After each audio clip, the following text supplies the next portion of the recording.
بسم اللہ الرحمن الرحیم۔ پروگرام قال اللہ کی طرف سے آج سورہ بقرہ کا 25واں رکوع اور دوسرے پارے کا 9واں رکوع انشاءاللہ میں بیان کروں گا۔ پہلے میں اس کا لفظی ترجمہ اور تھوڑی بہت جو گرامر اس دوران آئے گی جو ہم نے پہلے نہیں پڑھی ہے ان الفاظ کو اس کا میں آپ کو گرامر بیان کروں گا اور پھر انشاءاللہ اس رکوع کی میں تفسیر بیان کروں گا۔ الحج اشہر معلومات فمن فرض فیہن الحج فلا رفث ولا فسوق ولا جدال فی الحج۔ الحج، حج لغت میں قصد کو کہتے ہیں، ارادہ کرنے کو، کیونکہ حج میں ہم بیت اللہ کی زیارت کے ارادے سے جاتے ہیں، اس لیے حج کو حج کہا جاتا ہے۔ الحج، حج جو ہے اشہر معلومات، متعین مہینے ہیں۔ اشہر شہر کی جمع ہے، پہلے گزر چکا ہے۔ معلومات کا معنی معلوم، متعین مہینے ہیں۔ فمن، پس جو شخص فرضا، فرض کر لے گا، فیہن، ان مہینوں میں، الحج، حج کو، جو بھی ان مہینوں میں حج اپنے اوپر لازم کر لے گا یعنی احرام باندھ لے گا، فلا رفث، تو کوئی بے حجاب ہونا بھی نہیں ہے۔ رفث کہتے ہیں بے حجابی کو، بے پردگی کو۔ تفسیر میں اس کی ڈیٹیل انشاءاللہ بیان کروں گا۔ فلا رفث، تو کوئی بے حیائی نہیں ہے، بے حجابی نہیں ہے۔ ولا فسوق، اور کوئی فسق و فجور نہیں ہے۔ ولا جدال، اور کوئی جھگڑا نہیں ہے۔ جدال کا لفظ بھی اردو میں استعمال ہوتا ہے۔ ولا جدال فی الحج، اور کوئی جھگڑا نہیں ہے حج میں۔ وما تفعلوا، اور جو کچھ بھی تم کرو، من خیر، خیر سے، یعنی جو کچھ بھی تم بھلائی کرو گے، یعلمہ اللہ، اللہ اس کو جان لے گا۔ وتزودوا، اور زاد راہ اختیار کرو۔ تزود، یہ زاد اختیار کرنا، جب ہم سفر میں جاتے ہیں تو جو توشہ ساتھ لے کے جاتے ہیں، جس کو متاع سفر بھی کہا جاتا ہے، جس کو زاد راہ بھی کہا جاتا ہے، تو اس کو جو سامان سفر ہے اس کو زاد کہتے ہیں، متاع کہتے ہیں۔ اور اس کا جو فعل آتا ہے تزود، جیسے تکلف، اس کا معنی ہوتا ہے کہ زاد راہ رکھنا اپنے ساتھ۔ اللہ آرڈر دے رہے ہیں وتزودوا، جب جاؤ تو ساتھ میں زاد راہ لے کے جایا کرو، زاد رکھا کرو اپنے ساتھ۔ فإن خیر الزاد التقوی، اس لیے کہ بہترین زاد راہ وہ تقوی ہے۔ واتقونی، اور مجھ سے ڈرو، یا اولی الالباب، اے عقل والو۔ لیس علیکم جناح، لیس علیکم جناح، اس قسم کے جملے کافی گزر چکے ہیں پہلے۔ تم پر کوئی گناہ نہیں ہے، ان تبتغوا، کہ تم تلاش کرو۔ ابتغاء کسے کہتے ہیں؟ تبتغوا، اس کی بھی تفصیل پہلے گزر چکی ہے، کہ تم تلاش کرو، فضلا من ربکم، اپنے رب کا فضل۔ فاذا، پس جب، افضتم، افضتم اصل میں تھا افوضتم، اکرمتم کی طرح، اکرما یکرم اکرامن، تو افوضا یفوض افوازن، تو افوضا بن جاتا ہے افاظا، یفیض بن جاتا ہے یفیض، افاظن بن جاتا ہے افاظتن، تو افاظا یفیض افاظتن، تو ضرب تم سے ملتا جلتا ہے افضتم، اس کا معنی ہے لوٹنا۔ افاظا لوٹنے کو کہتے ہیں، یا لوٹ کر آنا۔ فَإِذَا أَفَضْتُمْ، جب تم لوٹو، من عرفات، عرفات کے میدان سے، فَاذْكُرُوا اللَّهَ، تو اللہ کا ذکر کرو، عند المشعر الحرام، مشعر حرام کے نزدیک۔ مشعر حرام مزدلفہ کو کہا جاتا ہے۔ وَاذْكُرُوهُ، اور اللہ کو یاد کرو، کما، اس طرح سے، ہداکم، جیسے اس نے تمہیں سکھایا۔ ہدا گزر چکا ہے، سکھایا، ہدایت دی، جیسے اللہ نے تمہیں سکھایا اس طرح اس کا ذکر کرو۔ وَإِن كُنتُم مِّن قَبْلِهِ، اور بے شک تم تھے، من قبلہ، اس سے پہلے، لَمِنَ الضَّالِّينَ، ناواقف لوگوں میں سے۔ لام تاکید کے لیے ہے۔ یہ جو ان لفظ ہے، ان، یہ یاد رکھیں، اصل میں تو یہ ہوتا ہے شرط کے لیے، جیسے کہا جاتا ہے ان ضربتا، اگر تو نے مارا، ضربتو، تو میں بھی ماروں گا۔ ان کلمتا، کلمتو، اگر تو نے کلام کیا تو میں بھی کلام کروں گا۔ لیکن یہ ان جو ہے کبھی انا کے معنی میں بھی آتا ہے، انا، یعنی انا کو ان شارٹ ہم ان کہہ دیتے ہیں۔ اس کی علامت یہ ہے کہ ان کے بعد جب لام تاکید آ رہا ہو، جیسے آپ دیکھیں یہاں آ رہا ہے ان کنتم من قبلہ لمن الضالین، تو من الضالین کے بجائے ہے لمن الضالین، تو یہ لام تاکید کے لیے اس بات کی علامت ہے کہ یہاں ان یہ شرط کے لیے نہیں ہے، بلکہ یہ انا والا ان ہے، یعنی تاکید کے لیے ہے۔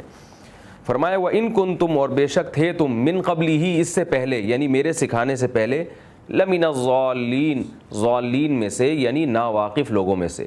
یہ یاد رکھیے، ضلالت کا ترجمہ ہر جگہ گمراہی سے نہیں ہوتا، بلکہ ضلالت ناواقفیت کو بھی کہتے ہیں۔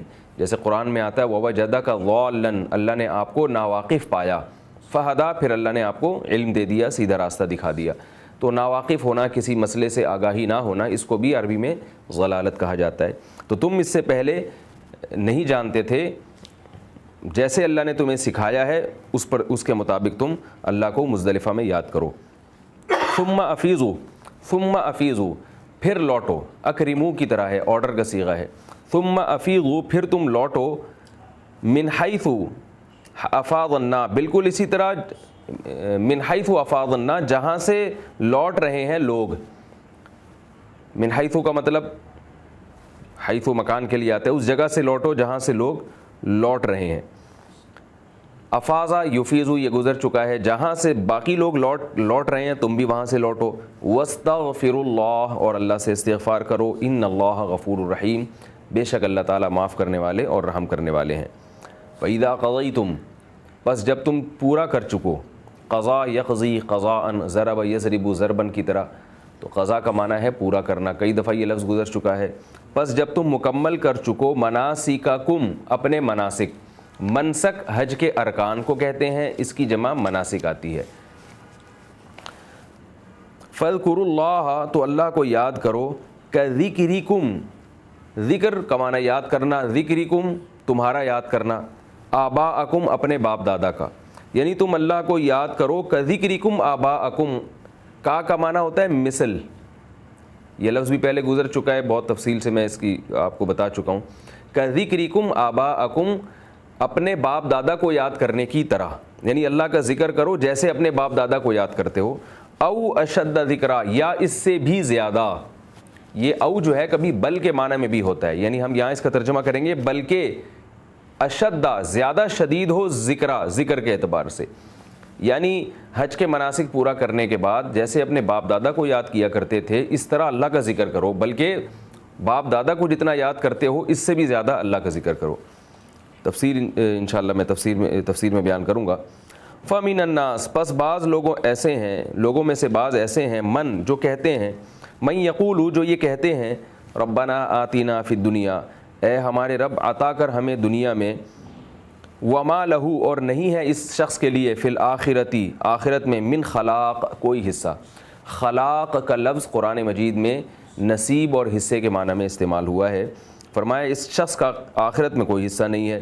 ومنہم اور لوگوں میں سے بعض ایسے ہیں، من یقولو جو یہ کہتے ہیں، ربنا آتینا اے ہمارے رب، آتینا عطا کر ہم کو، آتی اصل میں اکرم کی طرح ہے، یہ تھا اصل میں اتی اکرم اتی، تو امر میں آخر میں جو ہے نا یا کو حذف کر دیتے ہیں اگر وہ ساکن ہو، تو یہ بن گیا اتی، تو اتی میں دوسرا جو حمزہ تھا اس کو الف سے بدل گیا تو بن گیا آتی، تو یہ اس طرح سے عرب جو ہے نا اتی اکرم کو آتی پڑھتے ہیں۔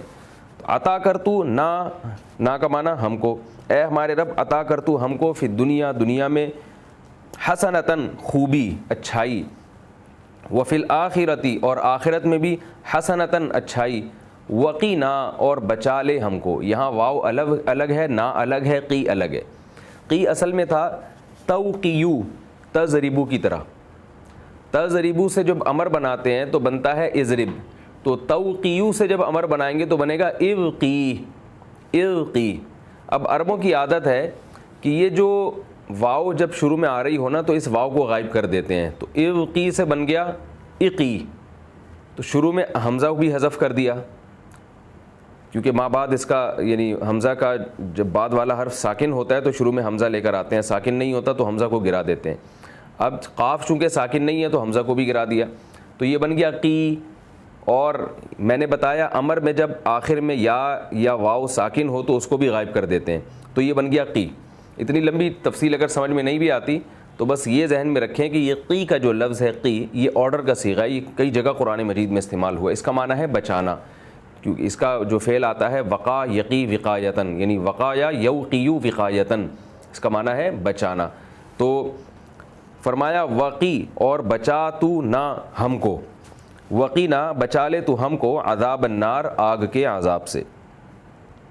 اولئکا فرمایا یہ وہ لوگ ہیں، اولئکا یہ ہیں وہ لوگ، لہم ہے ان کے لیے، نصیبم حصہ، مما کسبوا ان اعمال سے جو انہوں نے کمائے، مما اصل میں تھا من ما، یعنی ان چیزوں سے، کسبوا جو انہوں نے کسب کیا جس کا، واللہ سریع الحساب اور اللہ تعالیٰ بہت جلد حساب لینے والا ہے۔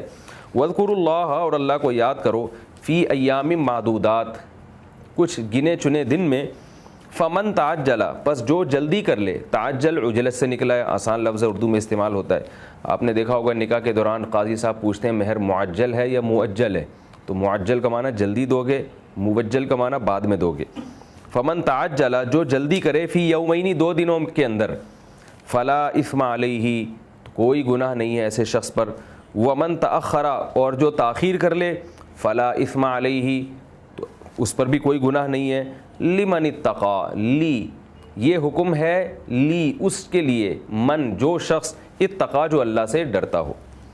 واتقوا اللہ، اور اللہ سے ڈرو، واعلموا، اور خوب جان لو، انکم الیہ تحشرون، کہ تم اسی کی طرف حشر کیے جاؤ گے، اسی کی طرف جمع کیے جاؤ گے۔ حشر کا معنی جمع کرنا، تحشر پیسے وائے سے، تم سب جمع کیے جاؤ گے۔ ومن الناس، اور لوگوں میں سے بعض ایسے ہیں، من یعجبک، کہ جو آپ کو تعجب میں ڈال دے گا۔ اعجاب کہتے ہیں کسی کو، یعنی کسی کے سامنے ایسا کلام کرنا یا ایسی چیز دکھانا اس کو جس سے وہ ایک دم حیرت میں آ جائے اور بہت ہی خوش ہو جائے وہ، تو عجیب کا لفظ اردو میں استعمال ہوتا ہے نا، تو یہ اعجب یعجب اعجابا، اکرم یکرم اکراما، اس کا معنی ہے کسی کو تعجب میں ڈالنا۔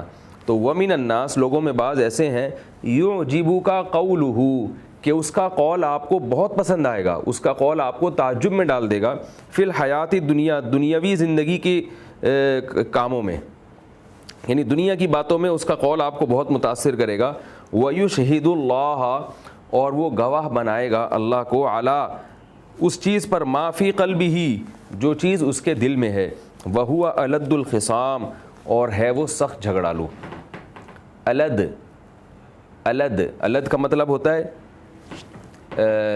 اس کا معنی بھی جھگڑا کرنا ہے، یعنی جھگڑا کرنے والا۔ تو الد اصل میں تھا الددو، ازربو کی طرح، ازربو کا معنی دوسرے کے مقابلے میں زیادہ مارنے والا، جیسے کہ آپ نے گردان میں پڑھا ہے۔ تو الددو کا معنی دوسرے کے مقابلے میں زیادہ جھگڑا کرنے والا۔ تو الددو کو ملا کے پڑھتے ہیں عرب لوگ الدو۔ الخصام، خصام بھی جھگڑے کو کہتے ہیں۔ تو کیا مطلب، جھگڑے کے لحاظ سے بہت ہی سخت جھگڑالو، تو یہ اس کا لفظ فرمایا، وَهُوَ أَلَدُّ الْخِصَامِ، وہ بہت سخت جھگڑالو بھی ہے۔ وَإِذَا تَوَلَّى، اور جب وہ پیٹھ پھیرتا ہے، یعنی آپ کے پاس سے اٹھ کے جاتا ہے، سعى فی الارض، تو وہ کوشش کرتا ہے زمین میں۔ سعی، یہ سعی اردو میں بھی استعمال ہوتا ہے، صفا مروہ کی سعی ہے نا، تو اس میں بھی ہم کوشش کرتے ہیں، چلتے ہیں، دوڑ لگاتے ہیں۔ فَاسْعَوْا إِلَىٰ ذِكْرِ اللَّهِ، قرآن میں آتا ہے کہ جب جمعے کی اذان ہو جائے، فَاسْعَوْا إِلَىٰ ذِكْرِ اللَّهِ، تو سعی کرو اللہ کے ذکر کی طرف۔ تو سعی کوشش کو کہتے ہیں، دوڑنے کو بھی کہتے ہیں۔ فرمایا جب یہ آپ کے پاس سے اٹھ کے جاتا ہے، سعى فی الارض، تو یہ زمین میں کوشش کرنا شروع کر دیتا ہے، لیفسد فیہا، تاکہ زمین میں فساد پیدا کرے، ویہلک الحرث والنسل، اور ہلاک کر دے کھیتیوں کو اور نسل کو۔ اہلک یہلک اہلاکن، اکرم یکرم اکرامن کی طرح ہلاک کرنا۔ واللہ، اور اللہ تعالیٰ جو ہیں، لا یحب الفساد، فساد کو پسند نہیں کرتے۔ وَإِذَا قِيلَ لَهُ، اور جب ایسے شخص سے کہا جاتا ہے، اتق اللہ، اللہ سے ڈر، اخذتہ العزہ، تو عزت اس کو پکڑ لیتی ہے۔ اخذہ کا معنی پکڑنا، اخذت ضربت کی طرح ہے۔ اخذتہ العزۃ بالاثم، عزت اس کو پکڑ لیتی ہے گناہ کے ساتھ، یعنی لفظی ترجمہ اس کا ہوگا، عزت اس کو پکڑ لیتی ہے گناہ کے ساتھ۔ فحسبہ، پس کافی ہے ایسے شخص کے لیے جہنم، جہنم۔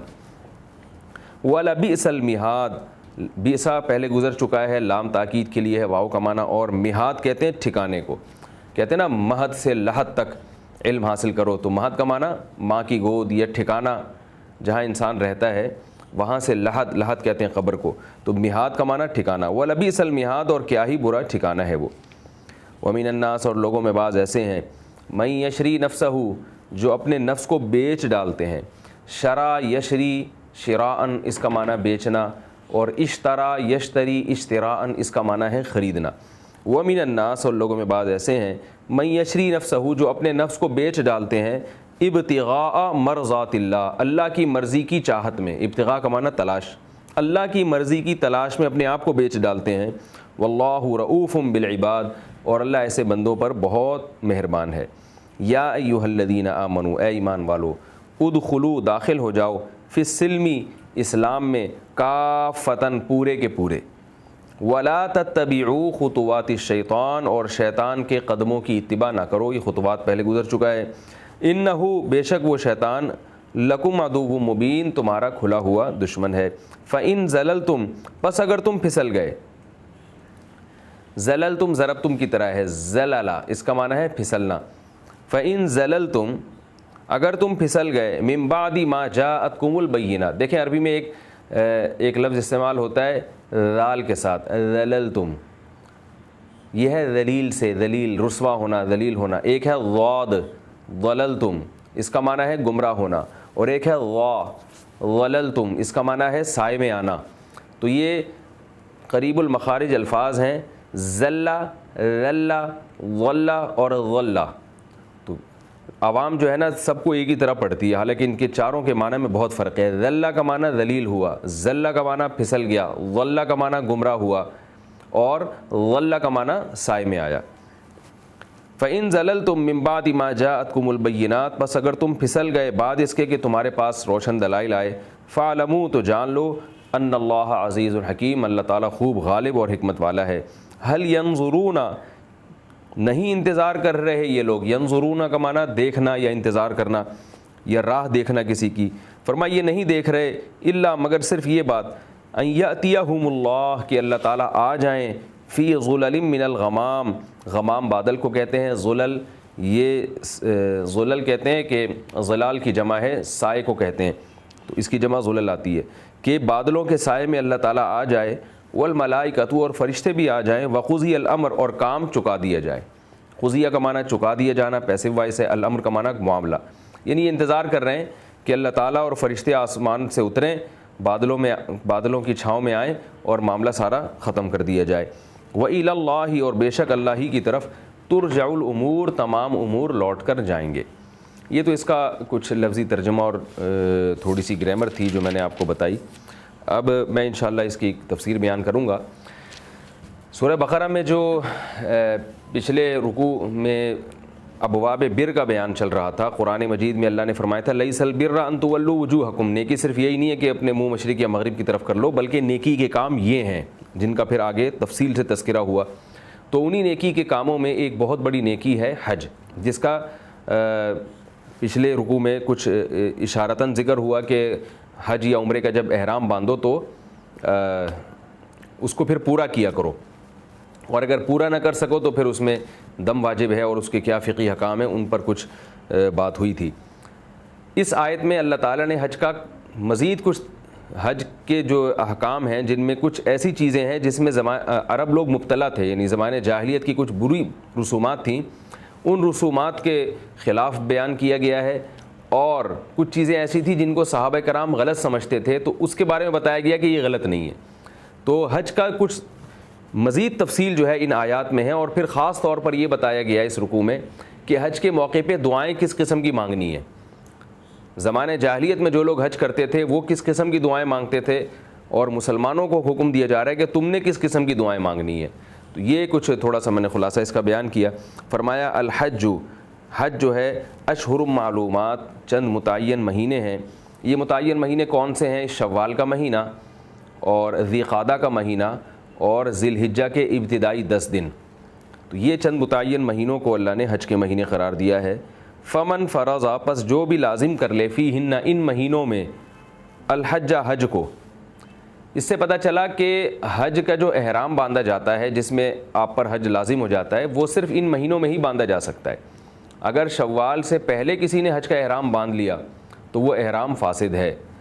اگر اس نے اسی احرام سے حج کر لیا تو بعض ائمہ تو کہتے ہیں کہ حج ہی ادا نہیں ہوگا، اور بعض ائمہ کے نزدیک حج ادا ہو جائے گا مگر وہ حج فاسد ہوگا، اس کی قضا دوبارہ کرنی پڑے گی. فرمایا جس شخص نے ان مہینوں میں اپنے اوپر حج کو فرض کر لیا، فلا رفث، تو کوئی بے حیائی کی بات نہیں ہوگی، ولا فسوق، اور کوئی فسق و فجور نہیں، کوئی گناہ کا کام نہیں، ولا جدال، اور کوئی جھگڑا نہیں ہوگا، فی الحج، حج میں. ویسے بھی بے حیائی تو کسی بھی مہینے میں اور کسی بھی موقع پہ جائز نہیں ہے، لیکن حج میں اللہ نے ہر قسم کے رفث کو حرام کر دیا، چاہے وہ حلال رفث ہی کیوں نہ ہو. تو اس آیت سے پتہ چلا کہ حج میں ہمیں 3 باتیں خاص طور پہ منع ہیں. وہ پہلی بات کیا کہ رفث منع ہے. رفث کا معنی حیا کے خلاف کوئی بھی کام. تو اس پر پوری امت کا اجماع ہے کہ حج کے موقع پر احرام کی حالت میں جب آپ آ جاتے ہیں تو احرام کی حالت میں آپ زوجہ سے ہم بستری بھی نہیں کر سکتے، اور جب تک حج کے ارکان مکمل نہیں ہو جاتے جو کہ طواف زیارت کے بعد مکمل ہوتے ہیں، تو اس سے پہلے آپ نہ صرف یہ کہ زوجہ سے ہم بستری نہیں کر سکتے بلکہ اپنی زوجہ سے کوئی ایسی بات بھی نہیں کر سکتے جو حیا کے خلاف ہو، جو ہم بستری کی طرف دعوت دینے والی ہو، بوس و کنار یا زبان سے کوئی ایسے الفاظ استعمال کرنا، تو اللہ نے اس پر بھی پابندی لگا دی۔ اور فرمایا دوسری چیز فسوق، کسی بھی قسم کا گناہ حج میں اس کی اجازت نہیں ہے، گناہ ویسے بھی حرام ہے لیکن حج میں اور زیادہ اس پر سختی ہے۔ ولا جدالہ، اور کسی قسم کا جھگڑا وہ الاؤ نہیں ہے، جائز نہیں ہے حج میں۔ جھگڑے ویسے بھی غلط ہیں لیکن حج میں اللہ نے خاص طور پر پابندی لگائی، اور اس کی وجہ مفسرین یہ بیان کرتے ہیں کہ حج میں ان تینوں چیزوں کے مواقع زیادہ ملتے ہیں۔ رفث کے مواقع بھی، کیونکہ حج ایسی عبادت ہے جس میں مرد اور عورت اکٹھے ہوتے ہیں، یعنی ایسا نہیں ہو سکتا کہ خواتین کے لیے الگ جگہ بنائی جائے عرفات میں، مردوں کے لیے الگ، یہ انتظامی طور پر ممکن نہیں ہے، اس میں پھر بچھڑنے کا خطرہ ہوتا ہے لوگوں کے آپس میں۔ تو اب کیا ہوتا ہے کہ خواتین سے اختلاط بھی ہوتا ہے، طواف کے دوران بھی اختلاط ہو جاتا ہے بسا اوقات، تو اس لیے اللہ تعالیٰ نے فرمایا کہ یہاں حلال پر بھی پابندی ہے تو حرام پر تو بطریق اولا پابندی ہوگی۔ تو حاجی میں بد نظری کا خطرہ بہت زیادہ ہوتا ہے، حاجی کو اس بات کا امکان بہت زیادہ ہوتا ہے کہ اس کی شہوت بھڑک اٹھے اور وہ کوئی کسی غلط کام میں مبتلا ہو جائے اس اختلاط کی وجہ سے۔ اور اپنی زوجہ سے، خاص طور پہ جو لوگ سفر کر کے آتے ہیں تو بہت عرصے سے اپنی زوجہ سے دور ہوتے ہیں، تو ان میں شہوانی جذبات جسمانی طور پر بھی بھڑک رہے ہوتے ہیں، اس لیے اللہ تعالیٰ نے سختی سے پابندی لگا دی کہ حج میں رفث کی بالکل اجازت نہیں ہے، اور حج میں فسوق کی جو نافرمانی کے مواقع اور بھی زیادہ ملتے ہیں، چوری چکاری کے مواقع حج میں انسان کو زیادہ ملتے ہیں، تو اللہ نے ہر قسم کی فسق پر بھی پابندی لگا دی۔ اور حج میں انسان تھکاوٹ میں مبتلا ہوتا ہے، مجمع زیادہ ہوتا ہے، اس کی وجہ سے اس کی طبیعت میں چڑچڑاپن پیدا ہوتا ہے، جس کی وجہ سے وہ جھگڑے کی طرف اس کی طبیعت جلدی چلی جاتی ہے، تو اللہ نے جدال پر بھی پابندی لگا دی۔ اور آپ دیکھیں کہ جب پابندی لگتی ہے تو قرآن کی عام عادت یہ ہے کہ قرآن نہیں کے صیغے استعمال کرتا ہے، یعنی یوں کہتا ہے کہ یہ کام مت کرو، تو اس کے حساب سے ہونا یوں چاہیے، لا ترفثوا، رفث مت کرو، ولا تفسقوا، فسق و فجور سے کام مت لو، ولا تجادلوا، اور جھگڑا مت کرو، ولا تجادلوا، یوں ہونا چاہیے۔ لیکن قرآن کے الفاظ کیا ہیں؟ فلا رفثا، کوئی بے حیائی نہیں ہے، کوئی فسق و فجور نہیں ہے، اور کوئی جدال نہیں ہے، یعنی اس کو کہتے ہیں لائے نفی جنس، جڑ سے ختم کرنے کے لیے یہ انداز استعمال کیا گیا ہے کہ حج میں بے حیائی کا، فسق و فجور کا اور لڑائی جھگڑے کا کانسیپٹ ہی اپنے دماغ سے نکال دو، یعنی یہ ممکن نہیں ہے کہ حج بھی ہو اور یہ سارے کام بھی ہو رہے ہوں وہاں پہ، تو اس لیے بہت شدید تاکید ہے، حاجی کو اس کا بہت زیادہ اہتمام کرنا چاہیے۔ فرمایا وما تفعلوا من خیر، اور جو بھی تم خیر کا کام کرو گے یعلمہ اللہ، اللہ اس کو جان لے گا، یعنی یہ بتایا جا رہا ہے کہ حج میں ان برائیوں سے تو بچنا ہے، اس کے علاوہ بڑھ چڑھ کر نیکی کے کام زیادہ سے زیادہ کرنے ہیں، کیونکہ تم جو بھی نیکی کا کام کرو گے اللہ اس کو جانتا ہے۔ وتزودوا، اور زاد راہ بھی رکھا کرو۔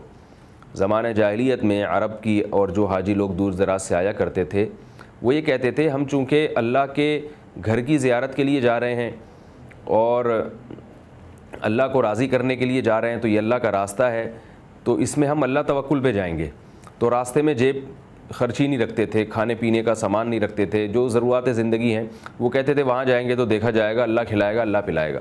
اب بسا اوقات ایسا ہوتا تھا کہ لوگ فاقوں میں مبتلا ہو جاتے، پھر ہاتھ پھیلانے لگتے مخلوق کے سامنے، بھیک مانگنے لگتے، تو اس پر قرآن نے پابندی لگائی اور فرمایا وتزودوا، جب تم حج کے سفر پہ جاؤ تو زاد راہ رکھا کرو، جتنے دن وہاں رہنا ہے اتنے دن کا خرچہ تمہارے پاس ہونا چاہیے۔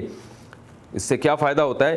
فإن خیر الزاد التقوی، فرمایا اس لیے کہ بہترین زاد راہ تقوی ہے۔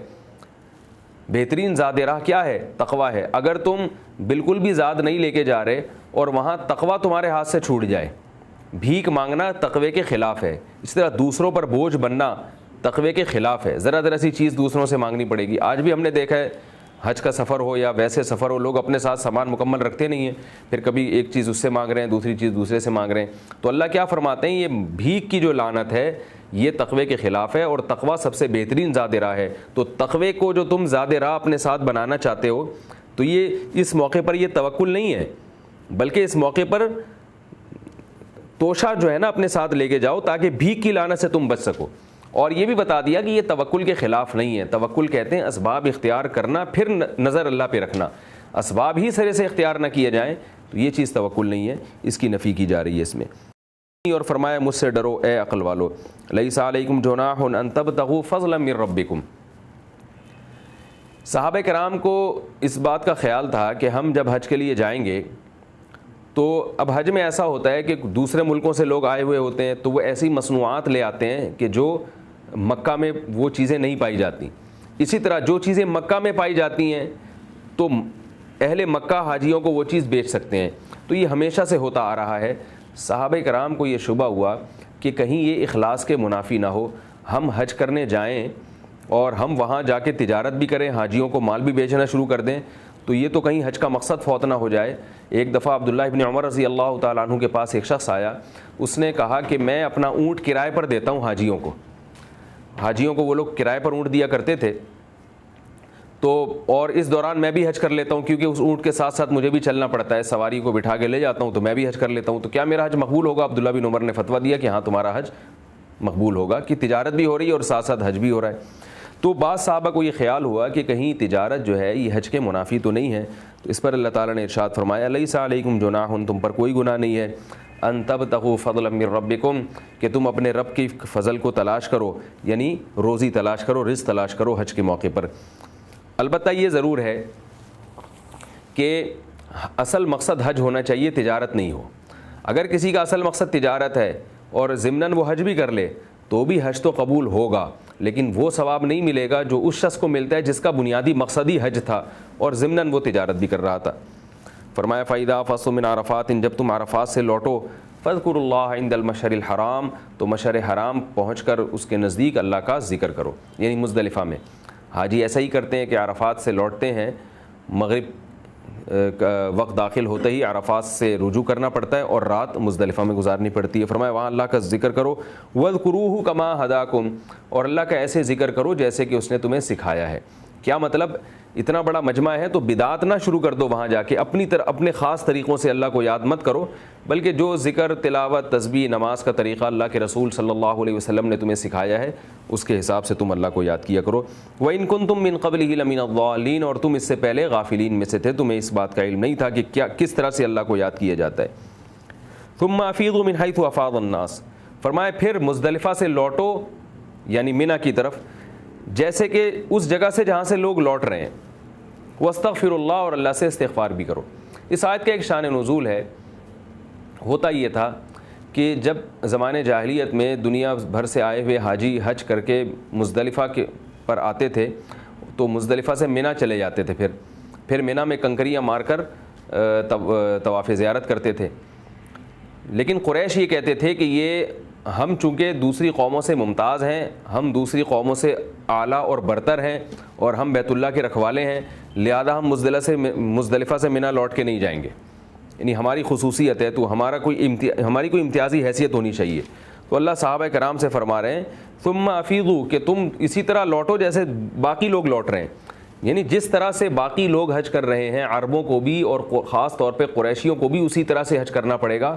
ان کے لیے حج کا کوئی الگ حکم نہیں ہے، الگ خاص طریقہ نہیں ہے کہ ان کو الگ سے کوئی پروٹوکول دیا جائے کہ بھئی آپ نے اس طرح سے کرنا ہے اور باقی پبلک نے اس طرح کرنا ہے۔ فرمایا جیسے باقی لوگ مزدلفہ سے لوٹ کر منی کی طرف آئیں گے تو قریش کو بھی حکم ہے کہ وہ بھی مزدلفہ سے لوٹ کر منی کی طرف آئیں گے، عام لوگوں کی جیسے عام لوگ حج کریں گے یہ بھی اسی طرح حج کریں گے۔ واستغفروا اللہ، اور اللہ سے استغفار کرو، یعنی اپنی اس غلطی پر جو تم پہلے کر چکے ہو۔ تم اپنے آپ کو بڑا سمجھ کے یہ سمجھتے تھے کہ ہمیں الگ طریقے سے حج کرنا ہے، تو اس عقیدے اور اس نظریے سے توبہ کرو۔ ان اللہ غفور رحیم، بے شک اللہ تعالیٰ معاف کرنے والا اور رحم کرنے والا ہے۔ فَإِذَا قَضَيْتُم مَنَاسِكَكُمْ، عربوں کی عادت تھی کہ جب وہ حج کے مناسک سے فارغ ہوتے، طواف زیارت بھی ہو جاتا اور مکمل حج ہو جاتا، تو پھر وہ منی کی طرف لوٹ کر شعر و شاعری شروع کرتے اور شاعری کی محفلیں لگتی، مشاعرے ہوتے بڑے بڑے، اور ان مشاعروں میں اپنے باپ دادا کے فضائل بیان کیا کرتے تھے۔ وہ ایک انٹرٹینمنٹ کا انہوں نے اس کو ایک ذریعہ بنایا ہوا تھا کہ حج سے جب ہم فارغ ہو جائیں گے تو اللہ کا جو ذکر کرنا تھا ہم نے کر لیا، اب ہم کیا کریں گے، منی بیٹھ کے ایک مشاعرے کی محفل لگائیں گے اور اس میں جو ہے وہ خوب اپنے باپ دادا کا تذکرہ، اور مشاعرے میں یہی ہوتا تھا کہ اپنے باپ دادا کا تذکرہ کرتے تھے کہ میرے والد ایسے، اور نسب پہ پھر فخر کیا کرتے تھے کہ میرا نسب تمہارے نسب سے اونچا ہے، میں اچھے خاندان کا ہوں، اور جو ہے تم میری نسبت گھٹیا خاندان کے ہو، یہ مفاخرہ چلا کرتا تھا ان کا، تو اس پر بھی اللہ نے پابندی لگائی۔ فرمایا فَإِذَا قَضَيْتُم مَنَاسِكَكُمْ، جب تم حج کے ارکان پورے کر لو، فَاذْكُرُوا اللَّهَ كَذِكْرِكُمْ آبَاءَكُمْ، تو جیسے اپنے باپ دادا کا ذکر کیا کرتے تھے نا، اس طرح سے اللہ کا ذکر کرو، او اشد ذکرا، بلکہ اس سے بھی زیادہ۔ یعنی اب مشاعروں میں باپ دادا کے تذکرے پر پابندی ہے، اب تم نے اگر ذکر کرنا ہے، تعریف کرنی ہے، تو ایسے موقع پر تم اللہ کا ذکر کیا کرو گے۔ اس میں ایک حکمت کیا ہوئی کہ عصبیت کا بھی خاتمہ ہو گیا، اور جو باپ دادا کے نسب پہ فخر کرنا تھا اس کا بھی خلا خمہ ہو گیا۔ فَمِنَ النَّاسِ، اب چونکہ ذکر میں دعا بھی شامل ہے، حج کے بعد دعائیں، حج کے دوران بھی دعائیں قبول ہوتی ہیں، لیکن حج جب آپ نے مکمل کر لیا تو ایک ایسا موقع ہے کہ اس میں ایک بہت بڑی عبادت آپ نے سر انجام دی ہے، تو اس میں دعا کی قبولیت کا امکان بہت زیادہ ہے۔ تو اب اللہ تعالیٰ یہاں پر دو طبقات کا ذکر فرما رہے ہیں۔ فرمایا ہے حج کے ایسے موقع پر جب لوگ حج سے فارغ ہوتے ہیں تو پھر دعائیں کرتے ہیں، تو دو قسم کے طبقات تھے۔ کچھ لوگ تو وہ تھے جو غیر مسلم تھے، حج وہ بھی کرتے تھے چونکہ اللہ کو وہ بھی مانتے تھے اور بیت اللہ کو اللہ کا گھر بھی مانتے تھے، مگر حیرت کی بات ہے آخرت کے منکر تھے، وہ کہتے تھے حساب و کتاب نہیں ہے۔ تو وہ کیا کرتے تھے کہ چونکہ آخرت کا انکار کرتے تھے، لہذا وہ کہتے تھے ہم جب خدا کو ہم نے راضی کیا ہے، اس کے گھر کی زیارت کی ہے، تو اب ہمیں آخرت کا کیا کرنا، کیونکہ آخرت تو ہے نہیں، تو ہم اس حج کو کیش کرائیں اپنی دنیا کے حق میں، خدا سے اللہ سے ہم دنیا مانگیں، آخرت نہیں مانگتے تھے۔ ان کا تذکرہ اللہ نے ان آیات میں کیا۔ فرمایا فَمِنَ النَّاسِ، بس لوگوں میں بعض ایسے ہیں، مَن یقولو، جو یوں کہتے ہیں ربنا آتنا فی الدنیا، اے ہمارے رب ہمیں دنیا میں دے دے، وما لہ فی الآخرۃ من خلاق، فرمائے ان لوگوں کا آخرت میں کوئی حصہ نہیں، یہ دنیا ان کو جتنی مقدر ہے اور ان کی دعا کی وجہ سے جتنی دنیا اللہ ان کو دینا چاہیں گے وہ دے دیں گے، مگر آخرت میں کچھ نہیں ملے گا۔ فرمایا ومنہم من یقول، اور ان میں بعض ایسے ہیں جو آخرت پر ایمان رکھتے ہیں، ان کی دعائیں کیا ہوتی ہیں، ربنا آتنا فی الدنیا حسنہ، اے ہمارے رب تو دنیا میں ہمیں خوبی عطا فرما، اچھائیاں عطا فرما، وفی الآخرۃ حسنہ، اور آخرت میں بھی ہمیں تو اچھائیاں عطا فرما، وقینا عذاب النار، اور جہنم کی آگ سے ہم کو بچا لے، اولئک لہم نصیب مما کسبوا، فرمایا یہ وہ لوگ ہیں کہ جو عمل یہ کریں گے اس کا ان کو حصہ ملے گا۔ چونکہ یہ آخرت مانتے ہیں تو یقیناً آخرت کے لیے بھی کچھ عمل کرتے ہیں، اور ان اعمال میں ایک عمل دعا بھی ہے، تو اللہ فرماتے ہیں ان کو ان کی کمائی کا حصہ ملے گا، واللہ سریع الحساب، اللہ بہت جلد حساب لینے والا ہے۔ تو جن کی جو آخرت پر ایمان نہیں رکھتے تھے، صرف دنیا مانگتے تھے، ان کو دنیا ملے گی، لیکن آخرت میں ان کا حساب بہت سخت ہوگا، اور جو دنیا کے ساتھ آخرت بھی مانگتے ہیں ان کو آخرت بھی ملے گی۔ اب دیکھیے یہاں ایک بات ہے کہ جو دنیا کے طلبگار ہیں ان کی دعا اللہ نے کیا نقل کی، ربنا آتنا فی الدنیا، اے اللہ ہمیں دنیا عطا کر دے، یہ نہیں کہا ربنا آتنا فی الدنیا حسنہ، دنیا میں خوبیاں عطا کر، یہ نہیں۔ اس سے پتہ چلتا ہے کہ جو دنیا کا طلبگار ہے اسے دنیا کے مزے چاہیے، چاہے وہ حلال مزے ہوں چاہے وہ حرام مزے ہوں، جبکہ مومن کی دعا جو اللہ نے ذکر کی اس میں یہ ہے ربنا آتنا فی الدنیا حسنہ، اللہ دنیا بھی چاہیے لیکن دنیا میں جو اچھی چیزیں ہیں وہ چاہیے، حرام چیزیں گندی ناپاک چیزوں کے مزے ہمیں نہیں چاہیے، اور آخرت میں بھی جو اچھائیاں ہیں وہ چاہیے، اور ظاہر آخرت میں تو ہیں ہی ساری اچھائیاں، آخرت میں جنت میں تو اللہ نے ساری پاکیزہ چیزیں ہی مومن مردوں کے لیے بنائی ہیں۔ تو دنیا کا طلبگار اسے صرف لذت اور مزہ چاہیے، قطع نظر اس سے کہ یہ حلال ہے یا حرام، پاک ہے یا ناپاک، لیکن جو آخرت کا طلبگار ہے اسے بھی دنیا کے مزے چاہیے، مگر دنیا کے وہ مزے جو پاکیزہ اور طیب ہیں، جن کو حسنہ سے تعبیر کیا گیا ہے۔ فرمایا وَاذْكُرُوا اللَّهَ فِي أَيَّامٍ مَّعْدُودَاتٍ، اور گنے چنے ایام میں اللہ کا ذکر کرو۔ یہاں ذکر اللہ سے خاص ذکر مراد ہے، وہ ہے رمی۔ یاد رکھیے قرآن مجید میں اللہ کے ہر قسم کے احکام کو ذکر اللہ سے تعبیر کیا گیا ہے۔ یہ جو ہم کہتے ہیں نا ذکر اللہ کا لفظ استعمال ہوتا ہے سبحان اللہ، الحمدللہ یا تسبیحات میں، یہ ہماری ٹرم ہے، ہماری اصطلاح میں۔ قرآن و سنت کی اصطلاح میں، قرآن و حدیث کی اصطلاح میں ذکر اللہ، اللہ کو یاد کرنے کو کہتے ہیں، تو اس میں نماز بھی ہے، اس میں زکوٰۃ بھی ہے، اس میں حج کے ارکان بھی ہیں، اس میں جہاد بھی ہے، اور اس میں رمی بھی داخل ہے۔ تو اب رمی جب ہم کرتے ہیں تو یہ اللہ کے حکم پہ کر رہے ہیں، تو گویا اللہ ہی کو ہم یاد کر رہے ہیں اس میں، اس لیے اللہ نے یہاں رمی کو تعبیر فرمایا ذکر سے۔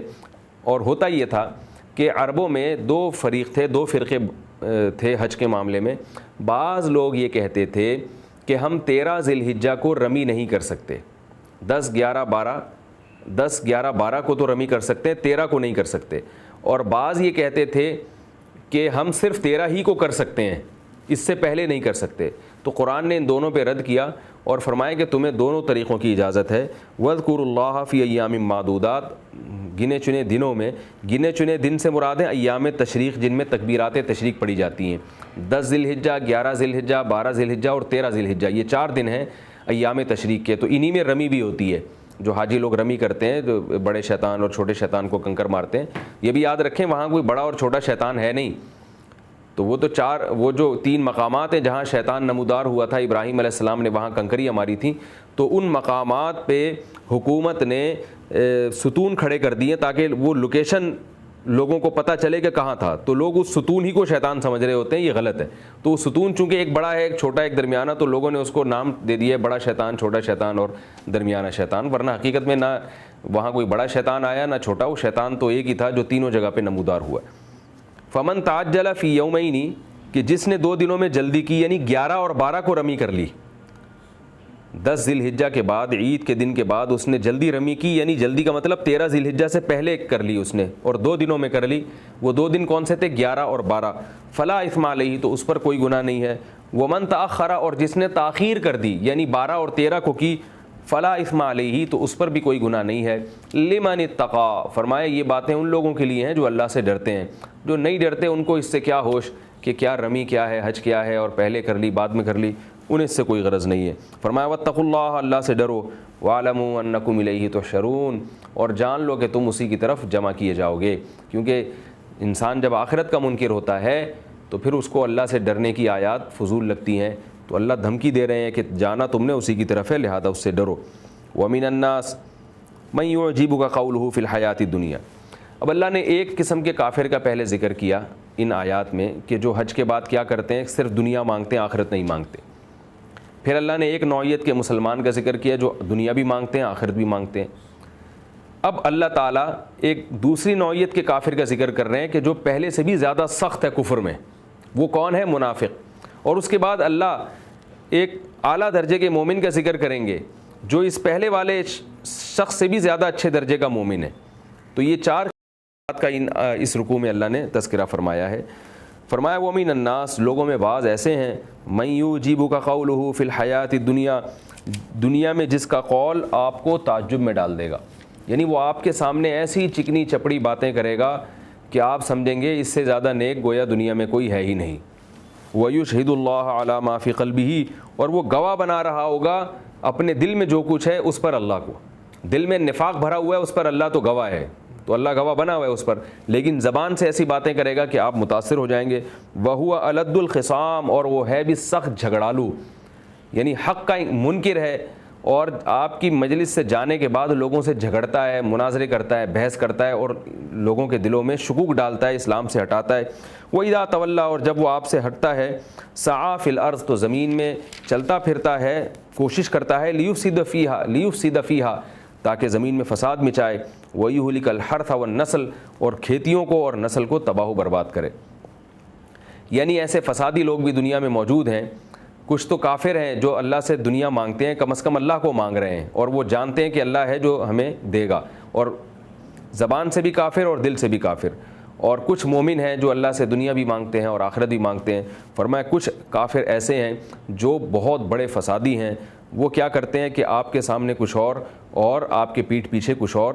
تو ظاہر ہے ایسا شخص زمین میں زیادہ فساد مچاتا ہے, کیونکہ وہ پہلے اپنے اوپر لوگوں کا اعتماد بحال کرتا ہے اور پھر لوگوں کے حسن ظن کا ناجائز فائدہ اٹھاتا ہے. اور نتیجہ کیا نکلتا ہے؟ جس سے کھیتیاں برباد ہوتی ہیں, یعنی اسباب معیشت تباہ ہو جاتے ہیں, کیونکہ اس زمانے میں کھیتی باڑی سب سے بڑی معیشت کا ایک بنیادی سبب تھی, ساری تجارتیں اسی سے وابستہ تھیں. وہ نسل, اور نسلوں کو بھی ہلاک کرتا ہے, جانوروں کی نسل بھی اور انسانوں کی نسل بھی. واللہ لا يحب الفساد, اور اللہ زمین میں فساد کو پسند نہیں کرتے. وَإِذَا قِيلَ لَهُ, اور جب اس سے کہا جاتا ہے اتق اللہ, اللہ سے ڈرو, أَخَذَتْهُ الْعِزَّةُ بِالْإِثْمِ, تو عزت اس کو گناہ پہ پکڑ لیتی ہے. یعنی اس کو پتہ ہوتا ہے کہ میں غلط کر رہا ہوں, لیکن لوگوں نے مجھے یہ کیوں کہا کہ یہ غلط ہے, لوگوں نے چونکہ اس کو غلط کہا اب میں اس کو صحیح کہوں گا. ہوتا یہ ہے کہ جب آپ کسی متکبر شخص کو کسی غلطی پر تنبیہ کریں تو بجائے وہ غلطی ماننے کے وہ اس غلطی ہی کو صحیح قرار دینا شروع کر دیتا ہے, کیونکہ وہ اس میں اپنی بے عزتی محسوس کرتا ہے کہ میں یہ مان لوں کہ مجھ سے غلطی ہوئی ہے, حالانکہ غلطی تو ہر ایک سے ہوتی ہے.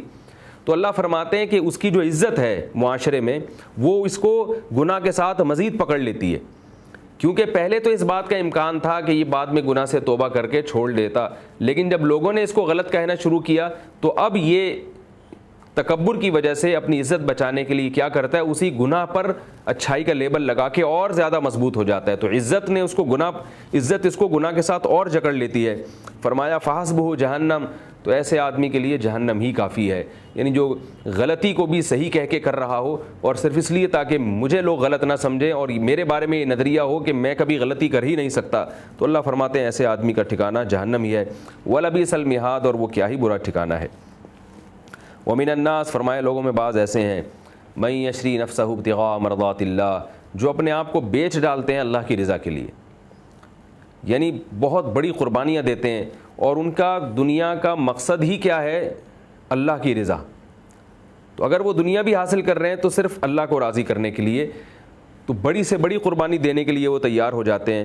فرمایا واللہ رؤوف بالعباد، اللہ ایسے بندوں پر خوب مہربان ہے۔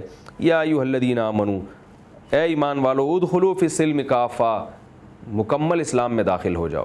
حج کے بعد جو ہے انسان کے جذبات بنتے ہیں، اللہ سے دعائیں مانگتا ہے، تو ایسے موقع پہ اللہ تعالیٰ ہمیں سیدھی راہ دکھا رہے ہیں کہ تم نے دعائیں کیا مانگنی ہیں اور کون سے اعمال ہیں جن کی تم نے اصلاح کرنی ہے۔ تو حج کے بعد تمہاری حالت کیا ہونی چاہیے، ادخلوا فی السلم کافہ، مکمل تم اسلام میں داخل ہو جاؤ۔ اس آیت کا ایک شان نزول بھی ہے، وہ یہ تھا کہ عبداللہ ابن سلام رضی اللہ تعالیٰ عنہ جو یہودی سے مسلمان ہوئے تھے، وہ یہ کہتے تھے کہ ان کی ابتدا میں رائے یہ تھی، ان کا خیال یہ تھا کہ ہفتے کا دن یہودیوں کے ہاں قابل تعظیم ہے، لیکن اسلام نے اس کے بدلے میں ہمیں جمعے کا دن دے دیا۔ تو ان کی رائے یہ تھی کہ ہفتے کے دن قابل تعظیم ہے، اللہ نے کہیں یہ تو نہیں کہا کہ اب وہ قابل تعظیم نہیں رہا۔ تو اس بیس پر عبداللہ بن سلام جمعے کے دن کی بھی تعظیم کرتے تھے اور اپنے پرانے مذہب کے مطابق ہفتے کے دن کو بھی قابل تعظیم سمجھتے تھے۔ اسی طرح اونٹ کی جو چربی تھی وہ اللہ نے یہودیوں پر حرام کی تھی، لیکن اسلام میں اس کی اجازت ہے۔ تو ان کا یہ خیال تھا کہ اللہ نے چربی کھانے کی اجازت دی ہے، کوئی فرض تو قرار نہیں دیا، لہذا میں اگر اپنے پرانے مذہب کے احترام میں اور اس کی رعایت میں اگر میں چربی استعمال نہ کروں تو اس میں کیا حرج ہے۔ اس پر یہ آیات نازل ہوئیں کہ ایمان والو مکمل اسلام میں داخل ہو جاؤ۔ کیا مطلب، یہ ضروری نہیں ہے کہ اللہ ہر چیز سے تمہیں روکے گا تو تم رکو گے اور کرنے کا کہے گا تو تم کرو گے، الگ الگ تفصیل نہیں بیان ہوگی، بلکہ جب اسلام دنیا میں آ گیا تو پچھلی شریعتیں مکمل منسوخ ہو گئیں۔ جب اللہ نے جمعے کے دن کو قابل تعظیم بنا دیا تو اس کا مطلب خود بخود یہ ہے کہ اب ہفتہ قابل تعظیم نہیں ہے، اب ہفتے کو قابل تعظیم سمجھنا یہ یہودی مذہب کی پیروی کہلائے گا یہ کام۔ اور اسی طرح اونٹ کی چربی کو اپنے اوپر خام خواہ میں حرام کر لینا، یہ اس سے اوائڈ کرنا، یہ بھی یہودی مذہب کی پیروی کہلائے گا، اس لیے مکمل اسلام میں داخل ہو جاؤ۔ اور یہ آیت میں عموم بھی ہے کہ مسلمانوں کو تمام شعبوں میں اسلام کو زندہ کرنے کا حکم دیا جا رہا ہے، کیونکہ ہوتا یہ ہے کہ ہم عبادات کے معاملے میں مسلم ہیں تو معاملات میں ہم کبھی ہندوؤں کو فالو کرتے ہیں، کبھی گوروں کو فالو کرتے ہیں۔ نکاح طلاق کے حکام میں آپ دیکھ لیں کیا ہو رہا ہے آج کل، تجارت کے حکام میں آپ دیکھ لیں، ہیپی نیو ایئر کے حوالے سے کیا کچھ ہو رہا ہے۔ تو اللہ تعالیٰ کیا فرما رہے ہیں، ادخلوا فی السلم کافہ، مکمل اسلام میں داخل ہو جاؤ۔ اسلام نے تمہیں جس شعبے میں جو رہنمائی دی ہے تو ان تمام شعبے میں تم کو اسلام کو زندہ کرنا پڑے گا۔ وَلَا تَتَّبِعُوا خُطُوَاتِ الشَّيْطَانِ، اور شیطان کے راستوں کی اتباع مت کرو۔ کیا مطلب، یہ شیطان ہے جو تمہیں پٹیاں پڑھاتا ہے اور برائی پہ اچھائی کا لیبل لگا کے تمہیں حکم دیتا ہے کہ اس کو فالو کرو۔ إِنَّهُ لَكُمْ عَدُوٌّ مُبِينٌ، بے شک وہ تمہارا کھلا ہوا دشمن ہے۔ فَإِن زَلَلْتُمْ، پس اگر تم پھسل گئے، مِن بَعْدِ مَا جَاءَتْكُمُ الْبَيِّنَاتُ، بعد اس کے کہ تمہارے پاس روشن دلائل بھی آ چکے ہیں، فَاعْلَمُوا أَنَّ اللَّهَ عَزِيزٌ حَكِيمٌ، تو جان لو اللہ تعالیٰ بہت زبردست غالب ہے، وہ تمہیں عذاب دے سکتا ہے، حکیم حکمت والا ہے۔ کیا مطلب، عذاب کیوں نہیں دے رہا، اس لیے کہ اس کی حکمت تقاضا کرتی ہے کہ فی الحال عذاب نہ دیا جائے، کیونکہ عذاب کے لیے اللہ نے ایک دن متعین کر دیا ہے۔ امام ابو حنیفہ رحمہ اللہ تعالیٰ سے منقول ہے کہ اہل اسلام کے لیے سب سے سخت ترین آیت قرآن مجید کی یہ آیت ہے جس میں اللہ نے اہل اسلام کو دھمکی دی ہے کہ اللہ کا عذاب تم پر آ سکتا ہے اگر تم مکمل اسلام میں داخل نہ ہوئے۔ فرمایا هل ينظرون الا ان ياتيهم الله في ظلل من الغمام، فرمایا تمہارے پاس روشن دلائل آ چکے ہیں اسلام کے برحق ہونے کے، تو اس کے بعد بھی تم مکمل اسلام کی پیروی کیوں نہیں کرتے؟ تو کیا تم یہ چاہتے ہو کہ اتنی واضح دلیل تمہیں نظر آئے کہ اللہ تعالیٰ آسمان سے بادلوں سے اتر کے آئے نیچے اور فرشتے بھی آئیں، وقضی الامر، اور پھر عذاب اللہ کا نازل ہو جائے؟ یعنی کیا اس کو دیکھ کر تم پورا حقیقی معنوں میں ایمان لاؤ گے، اللہ کو آتا ہوا دیکھ کے، فرشتوں کو آتا ہوا دیکھ کے، اور عذاب کو آتا ہوا دیکھ کے؟ یعنی اللہ ہمیں دھمکیاں دے رہے ہیں کہ تم اللہ کی نافرمانی چھوڑ دو ورنہ اللہ کا عذاب آ سکتا ہے۔ تو اللہ فرماتے ہیں کہ ہمارے اس دعوے کے برحق ہونے کے اتنے دلائل ہیں، ان دلائل کو دیکھ کر ہمارے اس حکم کو فالو کرو، اور اس انتظار میں نہ رہو کہ مشاہدہ ہو عذاب کا، کیونکہ جب عذاب کا مشاہدہ ہوگا، جیسے کہ عام طور پہ یہ غیر مسلم کی رائے ہوتی ہے، بھئی اللہ کو ہم آسمان سے اترتا ہوا دیکھیں، فرشتوں کو اترتا ہوا دیکھیں جو اللہ کی فوج ہے، اور پھر ہم دیکھیں اپنی آنکھوں سے کہ عذاب آ رہا ہے تو ہم اللہ کو مانیں گے۔ تو اللہ فرما رہے مسلمانوں سے، کیا تم بھی یہ چاہتے ہو کہ اللہ آسمان سے اترے فرشتوں کی جماعت کے ساتھ، وقضی الامر، اور تمہارا فیصلہ کر دیا جائے، تمہیں صفحہ ہستی سے مٹا دیا جائے؟ تو کیا اس کے بعد تم یہ نظارہ دیکھنے کے بعد پوری شریعت کو فالو کرو گے؟ ظاہر ہے اس کے بعد تو پھر تمہیں موقع نہیں ملے گا۔ تو اس عذاب کو اپنی آنکھوں سے دیکھنے سے پہلے ہی اللہ کے احکامات کو فالو کرو، اللہ کے احکامات کی اتباع کرو، اور مکمل پورے کے پورے اسلام میں داخل ہو جاؤ۔ فرمایا وَإِلَى اللَّهِ تُرْجَعُ الْأُمُورُ، اور یاد رکھو اللہ ہی کی طرف تمام امور لوٹائے جائیں گے، سب کچھ لوٹ کر اللہ ہی کی طرف جائے گا، جس کے بعد پھر وہ تمہیں حساب و کتاب دے گا۔ یہ تو 25واں رکوع تھا سورہ بقرہ کا، جس کی میں نے ایک تفسیر بیان کی ہے۔ اس صورت میں ہمیں، اس رکوع میں ہمیں اسباق کیا ملتے ہیں، کچھ تو میں نے تفسیر کے دوران ہی ذکر کر دی ہیں، میں کچھ اسباق ایسے ہیں جو نمبر وار ان کو تفسیر کے بعد اب انشاءاللہ میں ذکر کروں گا۔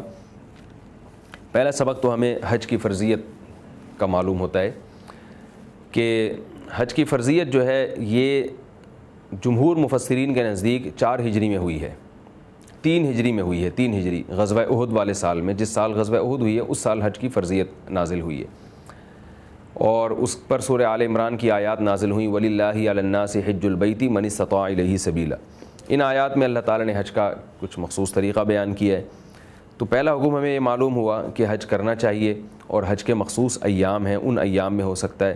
دوسرا حکم ہمیں معلوم ہوا کہ حج کے دنوں میں بے حیائی کا کام، فسق و فجور، لڑائی جھگڑا، یہ بالکل غلط ہے، جس کی تفصیل میں تفسیر کے دوران بتا چکا ہوں۔ اور تیسری بات ہمیں یہ پتہ چلی کہ اسباب اختیار کرنا یہ توکل کے خلاف نہیں ہے۔ آپ اللہ کی راہ میں جا رہے ہیں، آپ دین کی تبلیغ کے لیے جا رہے ہیں، حج پہ جا رہے ہیں، کہیں بھی جا رہے ہیں، تو آپ ہلاکت سے بچنے کے پورے اسباب اختیار کریں، پھر اللہ پہ توکل کریں۔ ایک صحابی نے رسول اللہ صلی اللہ علیہ وسلم سے پوچھا کہ میں کیا اونٹ کو رسی سے باندھوں یا اللہ پہ توکل کروں؟ آپ نے فرمایا شد عقالہ وتوکل علی اللہ، پہلے اونٹ کو رسی سے باندھو، اس کے بعد اللہ پہ توکل کرو۔ تو اسباب اختیار کرنے کے بعد اللہ پہ توکل کیا جاتا ہے۔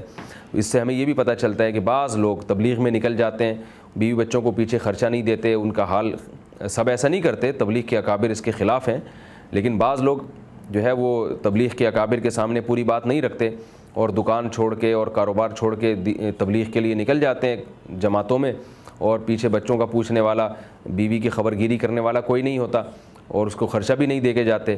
جب ان سے کہا جائے کہ بھئی ان کے لیے خرچے کا انتظام کرو، تو جواب میں کہتے ہیں بھئی اللہ کے راستے میں نکلیں، اللہ کھلائے گا، اللہ پلائے گا۔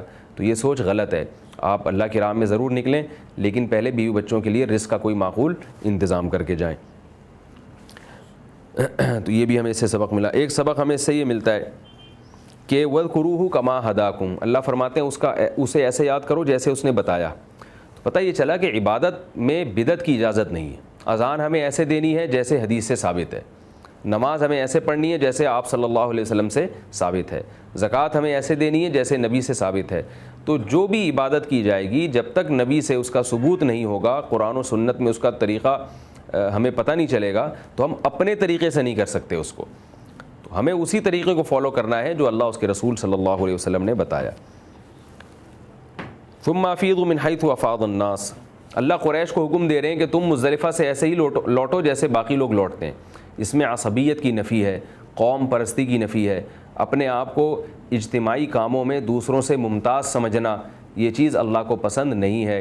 جیسے لوگ کر رہے ہیں ایسے ہی کرنا چاہیے۔ اس سے یہ بھی پتہ چلتا ہے کہ بعض لوگ کیا کرتے ہیں، اپنے کسی بزرگ کا جب انتقال ہوتا ہے تو مسلمانوں کے عام قبرستان میں اس کو دفن نہیں کرتے، ان کو الگ جگہ پہ دفن کرتے ہیں۔ یہ بات بھی جو ہے قرآن و سنت کے مزاج کے خلاف ہے، اس لیے کہ جیسے عام مسلمان جس قبرستان میں دفن ہوتے ہیں، اہل اللہ اور مشائخ کو بھی اسی قبرستان میں ہی دفن کرنا چاہیے۔ بلکہ اہل اللہ مشائخ کی عادت یہی ہوتی ہے، بلکہ ان کی خواہش ہوتی ہے کہ ہمیں اسی قبرستان میں دفن کیا جائے۔ تو یہ ایک بدعت ہے، بری رسم ہے جو ہمارے معاشرے میں رائج ہے کہ ان کو بالکل الگ زمین لے کے الگ پروٹوکول کے ساتھ دفن کیا جاتا ہے. اس کا اہتمام کرنا چاہیے کہ ان کو بھی عام مسلمانوں کے قبرستان میں دفن کیا جائے. فَإِذَا قَضَيْتُم مَنَاسِكَكُمْ فَاذْكُرُوا اللَّهَ كَذِكْرِكُمْ آبَاءَكُمْ أَوْ أَشَدَّ ذِكْرًا. عرب کی عادت تھی باپ دادا کا ذکر کرتے تھے، جیسے کہ میں نے تفصیل سے بیان کیا تفسیر کے دوران. اس سے عصبیت پھیلتی تھی، لسانیت پھیلتی تھی، قوم پرستی پھیلتی تھی. اس کی بھی قرآن نے نفی کی ہے. اس سے ہمیں پتہ چلتا ہے کہ باپ دادا کا ایسا تذکرہ کہ جس سے لسانیت اور عصبیت کو فروغ ہو، یہ تذکرہ بھی حرام ہے. آپ اپنے والد کے فضائل بیان کریں مگر اس انداز سے بیان نہ کریں کہ دوسرے کی توہین ہو رہی ہو. اور خاص طور پر عبادت کے بعد یہ کام کرنا اور بھی غلط ہے، کیونکہ عبادت کے بعد تو اللہ کے شکر کا اور دعاؤں کا موقع ہے. تو اللہ نے فرمایا کہ ایسے موقع پر اللہ سے دعائیں مانگا کرو. حج سے فارغ ہونے کے بعد باپ دادا کا تذکرہ مت کیا کرو. وَمِنَ النَّاسِ مَن يَقُولُ رَبَّنَا آتِنَا فِي الدُّنْيَا حَسَنَةً. اس میں اللہ نے ہمیں ایک بہت خوبصورت اور بہت پیاری دعا سکھائی ہے. اس دعا کی فضیلت معلوم ہوتی ہے کہ اللہ نے اہل ایمان کی اور تقوی والوں کی علامت بیان کی کہ وہ اللہ سے ان الفاظ کے ساتھ دعا مانگتے ہیں. تو اپنے بچوں کو یہ دعا ضرور یاد کروائیں. ربنا آتنا فی الدنیا حسنہ وفی الآخرۃ حسنہ وقنا عذاب النار. ومن الناس من يعجبك قوله فی الحیات الدنیا. یہاں اللہ تعالیٰ نے کافروں کی ایک مخصوص قسم کا ذکر کیا ہے. یہ وہ قسم ہے کہ جس کی زبانی باتیں بہت اچھی ہوتی ہیں لیکن پس پردہ وہ زمین میں فساد مچا رہے ہوتے ہیں. آج آپ دنیا کے فسادیوں کو دیکھیں جو میڈیا پہ آ کے کیسی چکنی چپڑی باتیں کر رہے ہیں کہ ہر برائی پہ اچھائی کا لیبل لگایا ہوا ہے. خواتین کو پردے کی قید سے آزاد کرنا چاہتے ہیں تاکہ زنا پھیلے اور معاشرے میں جو مسلمانوں کا فیملی سسٹم ہے وہ تباہ و برباد ہو. لیکن اس گندے کام پر لیبل حقوق نسواں کا لگا دیا، ویمن رائٹس کا لگا دیا. اسی طرح اور بہت سارے کام ہیں جو دنیا میں سب سے بڑے فسادی ہیں. دہشت گردی کے خلاف سب سے زیادہ انہی کو سمجھا جاتا ہے کہ دہشت گردی کے خلاف جنگ ہو رہی ہے. یعنی جو بڑے بڑے دہشت گرد ہیں ان کو یہ سمجھا جاتا ہے کہ یہ دہشت گردی کے خلاف ہیں، اور جو دنیا میں سب سے زیادہ مظلوم ہے اس پر دہشت گردی کا لیبل لگا کے اس کو سب سے بڑا دہشت گرد قرار دیا جاتا ہے. تو یہ وہی طبقہ ہے جس کا قرآن کی ان آیات میں اللہ تعالیٰ تذکرہ فرما رہے ہیں. فرمایا یعجبک قولہ فی الحیات الدنیا، کہ اس کی چکنی چپڑی باتوں سے آپ بہت متاثر ہوں گے کہ گویا ان سے بڑا مسلمانوں کا اور انسانیت کا خیر خواہ ہے ہی نہیں. فرمایا لیکن وہ بڑے سخت جھگڑالو ہیں. وَإِذَا تَوَلَّى، جب ان کی مجلسیں برخاست ہوتی ہیں. یہاں تو مراد ہے کہ نبی کے پاس سے اٹھ کے جاتے ہیں، لیکن ظاہر ہے یہ کافر ہمیشہ نبی کے پاس تو نہیں ہوتے. دنیا میں جہاں بھی ہوں گے جب بھی یہ اہل ایمان کے سامنے باتیں کریں گے تو بڑی خوبصورت باتیں ہوں گی، لیکن جب اٹھ کے جائیں گے میڈیا کی اسکرین سے جب یہ غائب ہوں گے تو پھر ان کا حال کیا ہوگا؟ سعی فی الارض، فوراً زمین میں فساد کی کوششیں شروع کر دیتے ہیں تاکہ اس میں فساد مچائیں اور زمین کو تباہ کریں، نسل کو بھی برباد کریں، نسلوں کو خراب کریں اور حرث کو بھی، کھیتیوں کو بھی برباد کریں. تو معاشی نقصان بھی انسانیت کو پہنچا رہے ہیں اور نسل کشی بھی ان کے ذریعے انسانوں کی اور جانوروں کی نسل کشی بھی ان کے ذریعے ہو رہی ہے. فرمایا واللہ لا يحب الفساد، اللہ فساد کو پسند نہیں کرتے. تو ہر وہ فساد جس میں اچھائی کا لیبل لگایا جائے مگر اس کے پیچھے فساد چھپا ہوا ہو، ایسے لوگ اس آیت کا مصداق ہیں. اللہ ہمیں ان کے شر سے محفوظ فرمائے. اور فرمایا جب ان سے کہا جاتا ہے کہ تم غلط کر رہے ہو، تو یہ چونکہ اپنے آپ کو اتنا بڑا امن کا ٹھیکیدار اور اچھا یعنی دنیا میں بھلائی اور نیکی کا اتنا بڑا ٹھیکیدار سمجھتے ہیں کہ ان کو نصیحت کرنا ممکن ہی نہیں ہے. ان کو اگر آپ نصیحت کریں گے تو ایسا نہیں ہوگا کہ نصیحت مان کے وہ آپ کی بات مان لیں، بلکہ وہ اس غلطی کو اپنی عزت کی وجہ سے اور اچھا کہنا شروع کر دیں گے. تو یہ ان کی حالت ہے. فرمایا فحسبہ جہنم، ان کا ٹھکانہ جہنم کی آگ ہے. اللہ ہمیں ایسی لعنت سے بچائے کہ کوئی ہمیں نصیحت کرے ہماری غلطی پر تو ہم اپنی عزت کی وجہ سے اس پر شرمندگی محسوس کرنا شروع کر دیں اور بجائے اپنی غلطی کے اصلاح کے اسی غلطی ہی کو صحیح کرنا قرار دینا شروع کر دیں. یا ایھا الذین آمنوا ادخلوا فی السلم کافہ، اس میں اللہ نے حکم دیا اہل ایمان کو کہ اہل ایمان مکمل اسلام میں داخل ہو جاؤ. آج دیکھ لیں ہم مکمل اسلام میں داخل نہیں ہے. کوئی نمازی ہے تو حج سے غافل ہے، کوئی حاجی بھی ہے اور نماز سے بھی غفلت نہیں کرتا تو والدین کے ساتھ نافرمان ہے، رشتہ داری توڑ رہا ہے، کوئی یہ سارے کام کر رہا ہے تو شادی بھی ہے کہ رسومات میں غیروں کو فالو کر رہا ہے. تو اللہ نے حکم دیا کہ مکمل اسلام میں داخل ہو جاؤ، اور یہ بھی بتایا کہ تمہارے پاس اسلام کے برحق ہونے کے واضح دلائل آ چکے ہیں. اتنے دلائل آ چکے ہیں، ان دلائل کے آنے کے بعد بھی اگر تم اسلام کو فالو نہیں کرتے تو پھر یاد رکھو کہ اللہ کا عذاب بہت سخت ہے. اللہ تعالی ہم سب کو سمجھنے کی، عمل کرنے کی توفیق عطا فرمائے.